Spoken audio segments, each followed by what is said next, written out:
General साहब, सलामती council की जो मुजव्वज़ा करारदाद है उसमें analytical support and sanctions monitoring team का जो दायरा इख्तियार है उसमें तौसीह कर दी गई है। अब इसका मकसद क्या है? क्या ये अफगानिस्तान में इंसानी हुकूक की खिलाफ वर्जियां रोकने में मुअस्सर साबित हो जाएगी? Yasir, thank you very much. आपने मुझे अपने प्रोग्राम में मदऊ किया। देखिए, जब अमेरिका का इनखला हुआ है अफगानिस्तान से, तो कुछ कंडीशंस थी जो अफगान गवर्नमेंट ने फुलफिल करनी थी, और ग्लोबल कंसर्न था कि यहाँ पे ह्यूमन राइट वायलेशन ना हो और अफगानिस्तान एक दफ़ा फिर दहशत गर्दी की गर्दों की आमाजगाह ना बने, उनकी हाइडिंग प्लेस ना बने। लेकिन मैं समझता हूँ कि जो अफगान गवर्नमेंट है, तालिबान की गवर्नमेंट, वो उन जो कंडीशंस थी उनको पूरा करने में कामयाब नहीं हुई, और वहां पे एक दफा फिर जो अफगानिस्तान है वो पनाहगाह बन रहा है दहशत गर्दों की, जिसकी वजह से जो उसके नेबरिंग कंट्रीज हैं, एक तरफ पाकिस्तान और दूसरी तरफ किर्गिस्तान और ताजिकिस्तान भी इस दहशत गर्दी से मुतासर हो रहे हैं। मेरे नज़दीक ये जो डिसीजन है सलामती काउंसिल का और मुजव्वज़ा करारदाद है, ये नीड अफार है, और इससे अफगान गवर्नमेंट को ये उम्मीद है कि रियलाइज होगा कि वर्ल्ड कम्युनिटी जो है वो उनके ऊपर नजर रखे हुए है, और वो चाहती है कि यहाँ पे ह्यूमन राइट वायलेशन ना हो और अफगान गवर्नमेंट एक नॉर्मल कंट्री की तरह फंक्शन करे, जो कि नॉर्मल मैनेज कंट्री होता है, और वहां पे किसी किस्म की वो जो है वो धौंस और जबरदस्ती वाली हुकूमत ना हो। लेकिन जनरल साहब आप ये देखिए कि अफगानिस्तान के अंदर जो तालिबान जब इक्तदार में आए तो उन्होंने नारे क्या लगाए थे, तहफ़्फ़ुज़ क्या फराहम किया था। अब उसके बिल्कुल उलट सारी चीजें हो रही हैं। इंसानी हुकूक की सूरत हाल में जो बिगाड़ आया है, जो उन्होंने तबकाती तकसीम वहां पे पैदा कर दी है, ना आप तालिबान के ऊपर बोल सकते हैं। वहां पे अगर बच्चों को मारा पीटा जाता है, खातीन को मारा जाता है, तो वो घर का अंदरूनी मामला है। फिर ये कि जिस घर के अंदर खातून होगी उसकी खिड़की कोई नहीं बना सकेगा।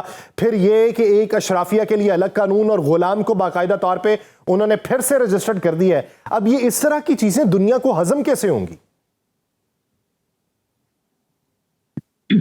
देखिए यासिर, आप देखेंगे इस वक्त जो एक आम शहरी है अफगानिस्तान का, एक तो वो जुल्म जबर बर्दाश्त कर रहा है गवर्नमेंट का, जो कि चाहती है कि जो उनका नुक्ता नजर है उसके मुताबिक लोग अपनी जिंदगी बसर करें, चाहे वो सख्त है या नर्म है, जैसा भी है, जो उनकी सोच है उसके मुताबिक बसर करें, और कोई तजारत नहीं जा रही, कोई अशाए खुर्दोनोश अफगानिस्तान में नहीं जा रही। इसका भी इम्पैक्ट बहुत बुरा पड़ रहा होगा आवाम के ऊपर, बिकॉज वो अशाए खुर्दोनोश महंगे दामों में खरीदने पे मजबूर होंगे।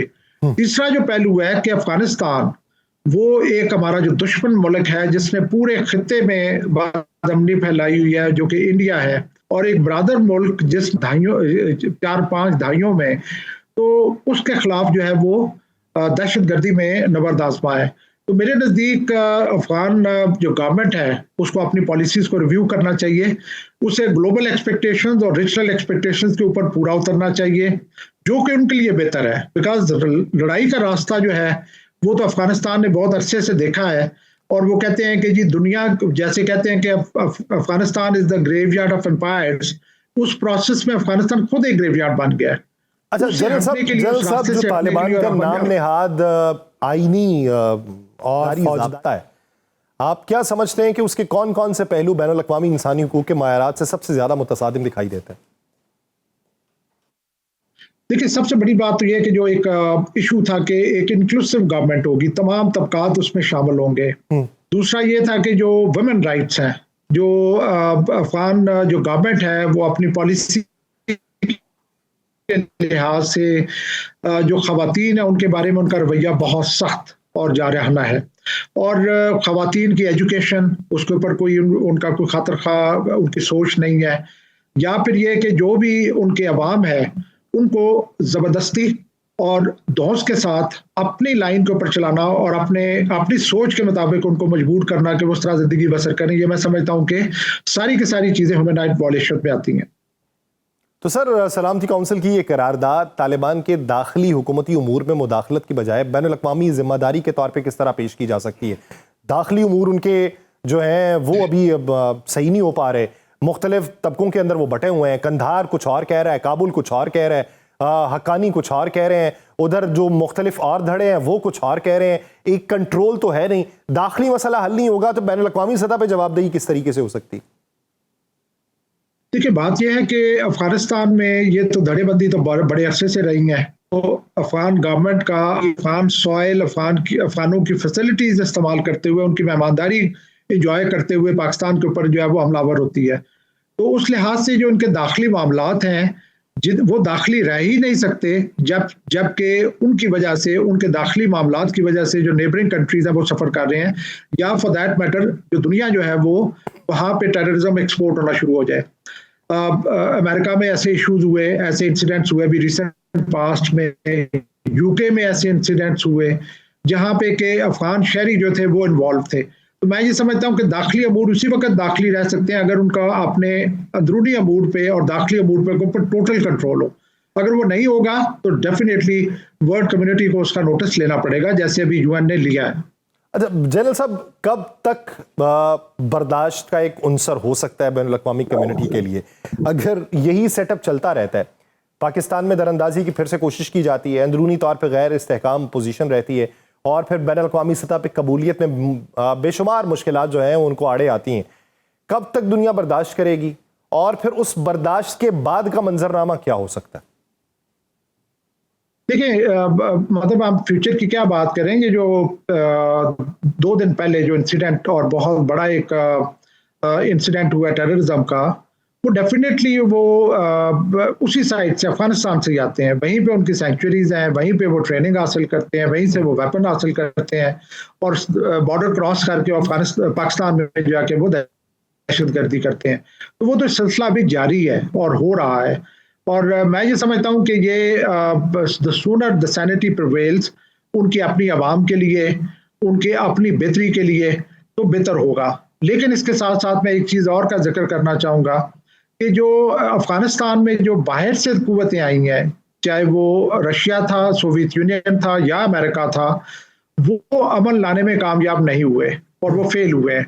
अब वक्त वो है कि जब रीजनल कंट्रीज जो कि अफगानिस्तान में बदअमनी से डायरेक्टली इम्पैक्ट होते हैं, वो अपने साथ एक दूसरे के साथ हाथ जोड़ें और एक दूसरे की मदद करें अफगानिस्तान में अमन लाने के लिए, जिसमें मैं कहना चाहूंगा चीन है जिसका एक बहुत बड़ा रोल है। ठीक, उसके अलावा पाकिस्तान है जो डायरेक्टली इम्पैक्ट होता है इस बदअमनी से, ईरान इम्पैक्ट होता है और रशिया जो है वो इम्पैक्ट होता है। तो इन मुल्कों को मैं समझता हूँ कि हाथ जोड़ने चाहिए अफगानिस्तान में अमन लाने के लिए।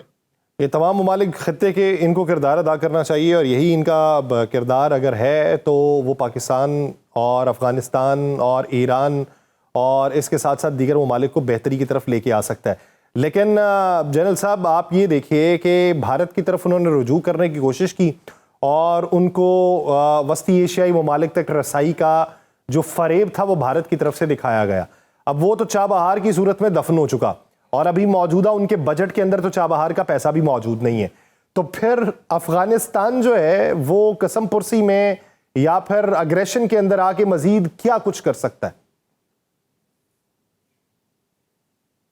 देखिए, जो मैं ये समझता हूँ कि जो ये खित्ता जो हमारा साउथ एशिया है, जिसमें अफगानिस्तान भी शामिल है, इंडिया भी शामिल है, पाकिस्तान, बांग्लादेश, इसने माजी में बहुत बुरे तरीके से सफर किया है। बिकॉज इस खिते में कुछ मैन मेड बैरियर्स बने हुए हैं जिसकी वजह से ना तो हम अभी फॉर एग्जांपल इंडिया जो है वो पाकिस्तान के लिए बैरियर है और हम भूटान, नेपाल, बांग्लादेश को चंद जराए के अलावा बाकी सारों में जो है वो उनसे रब्ता नहीं कर सकते। इसी तरीके से दूसरी तरफ अगर तो बांग्लादेश एक नजरी अफगानिस्तान एक बैरियर बना हुआ है। पिछले दिनों मैंने एक कॉन्फ्रेंस अटेंड की जहाँ पे उज़्बेकिस्तान की पाकिस्तान के साथ तजारत के ऊपर ये कॉन्फ्रेंस थी। लेकिन आयरनी ये है कि अफगानिस्तान एक इंसुलेटर बन चुका है रादर दैन एक कनेक्टर बनने के। अगर वहाँ पे अमन हो तो अफगानिस्तान एक कनेक्टर के तौर पे काम कर सकता है सेंट्रल एशियन स्टेट्स और पाकिस्तान के दरमियान। लेकिन वो इंसुलेटर बन चुका है कि वो बजाय इसके कि वो फैसिलिटेट होने की उसमें रुकावट आती है। तो मैं ये समझता हूँ कि अगर ये क्रिटिकल है इस पूरे खिते के लिए कि अफगानिस्तान में अमन हो और फिर ही जाके हम तजारत से फायदा उठा सकते हैं। भारत जो गेमें कर रहा है अफगानिस्तान को साथ मिला के ईरान के थ्रू ट्रेड करने की, वो एक मेरा ख्याल है एक ऑप्शन जरूर है तो, लेकिन उतनी फीसेबल ऑप्शन नहीं है जितनी थ्रू पाकिस्तान है।